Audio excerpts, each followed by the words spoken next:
परनिंदा का पाप। एक राजा के दरबार में ब्राह्मण भोज का आयोजन किया गया। 56 भोग महल के खुले आंगन में बनवाए गए। उसी वक्त अनजाने में एक हादसा हो गया।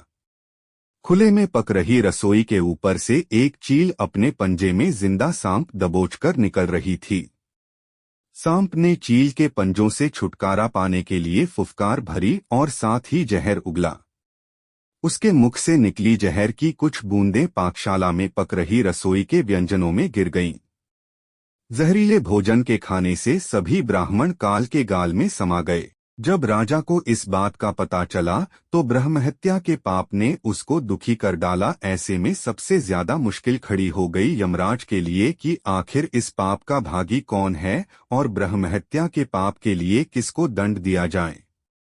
सबसे पहला नाम राजा का आया क्योंकि राजा ने ब्राह्मणों को भोजन के लिए आमंत्रित किया था। यमराज के मन में दूसरा नाम आया रसोइये का, जिसने ब्राह्मणों लिए महाप्रसाद तैयार किया था। राजा को तीसरा ख्याल चील का आया जो सांप को पकड़कर ले जा रही थी।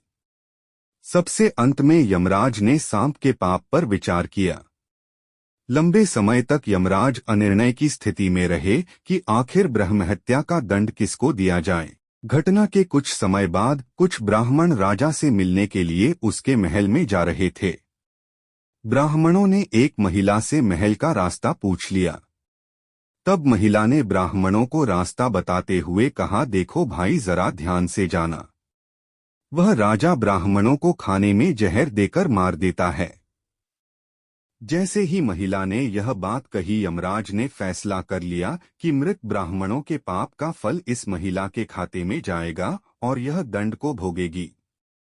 यमदूतों ने यमराज से पूछा, प्रभु ऐसा क्यों? तब यमराज ने कहा, जब कोई व्यक्ति पाप करता है तो उसको पाप कर्म करने में बड़ा आनंद आता है। ब्राह्मणों की मौत से न तो राजा को, न रसोइये को, न चील को और न ही सांप को आनंद आया। ये सभी इस अपराध से अनजान भी थे।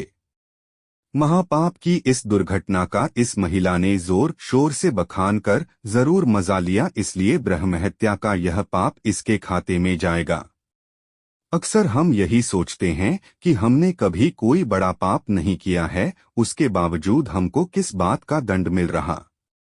यह दंड वही होता है जो हम परनिंदा का पाप कर संचित करते रहते हैं। धन्यवाद पूरा वीडियो देखने के लिए। अगर आपको ये वीडियो अच्छा लगा हो तो प्लीज इसको लाइक करें और चैनल को सब्सक्राइब करें।